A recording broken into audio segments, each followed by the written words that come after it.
Coffee, we do have some breaking news. We've had an earthquake 2 hours ago. It's hit in Russia, a 6.2 in Russia, and this is a very powerful quake.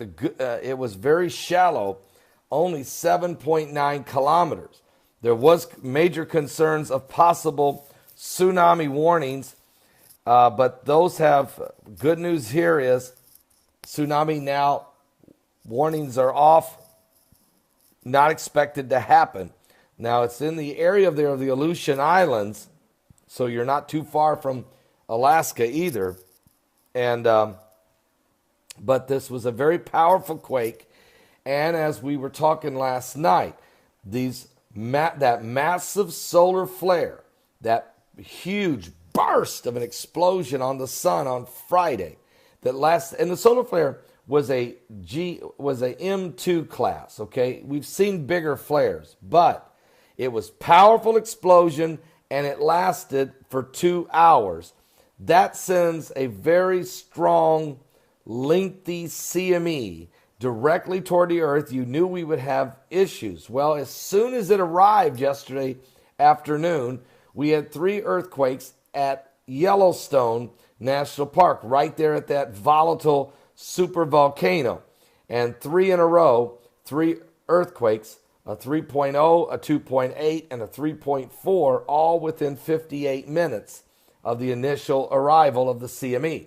But we're not done with this CME. There's going to be at least a period of several hours where we're still under tons of pressure brewing, and something was bound to happen. And we've had a 6.2 that has just hit in Russia, but the good news is nobody's going to be injured from this. Don't look like there's going to be any tsunami, and we're all going to be okay on this one. But are we done with all the pressure? I'm not sure, because we've had 53 earthquakes now in the last 24 hours. And let me just share with you, after the 6.2, we had 17 minutes later, there was an aftershock in Russia, again, of 5.1. We've also seen some other quakes. We've had a 4.5. I'll just give you the bigger ones in Fiji. Surprisingly, we've had a 2.8 earthquake just about 30 minutes ago in Blaine, Tennessee. We've had a 4.7 in Papua New Guinea, 4.6 in Indonesia, 4.0 again, Lincoln, Montana. So Yellowstone danger zone continues to rattle. A 4.9 in East Timor.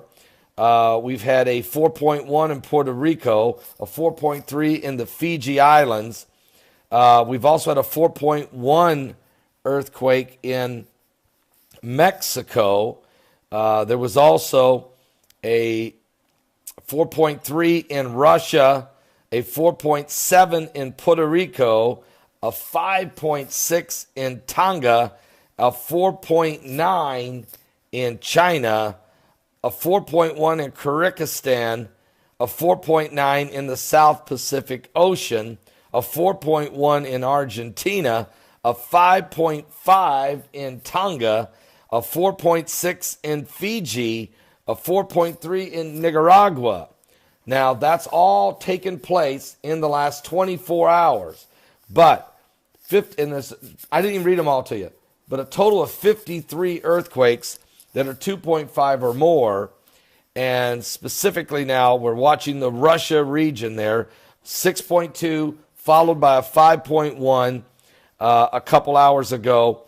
We'll keep a close eye on what's going on as the pressure continues to build. 53 earthquakes the last 24 hours. Certainly the effects of those incoming CMEs from Friday's M2 class solar flare burst, a powerful proton release, and the CMEs that's affecting the earth. We'll continue to keep a close eye on it. Yellowstone is still shaking. There's a lot going on. And of course, we're keeping a close eye on asteroid 2012, TC4, and a whole lot more. The Middle East, the tensions that are rising there. Don't forget Kim Jong-un. He's never going away until somebody puts him away. And while his regime continues to brutalize his own people. And then, of course, the Trump question. So maybe they're going to blame this earthquake on Trump, the Trump collusion. that they constantly talk about the Russia collusion. I don't know. But the mainstream, lamestream media has always got a problem somewhere. So we'll be back with more current world events. Jesus said we'd have earthquakes in diverse places. Jesus said that there would be shaking of the heavens and the earth. We're certainly witnessing that. And the Apostle Paul said it in Hebrews chapter 12. That the Lord said, not only will I shake the heavens, but the earth also. And so we're watching all of these things taking place in the last days. Give your life to Jesus Christ. Don't miss today's live broadcast. Starts at 12 noon Eastern. 12 noon Eastern at my website at www.paulbegleyprophecy.com. BP Earthwatch will join us for a few minutes during that program. We're going to show the actual charts of that incoming, approaching asteroid 2012 TC4. We will show you the scientific charts and graphs. It's been released finally, and we've got an issue. We got to look at it. What can I say? We got to look at it.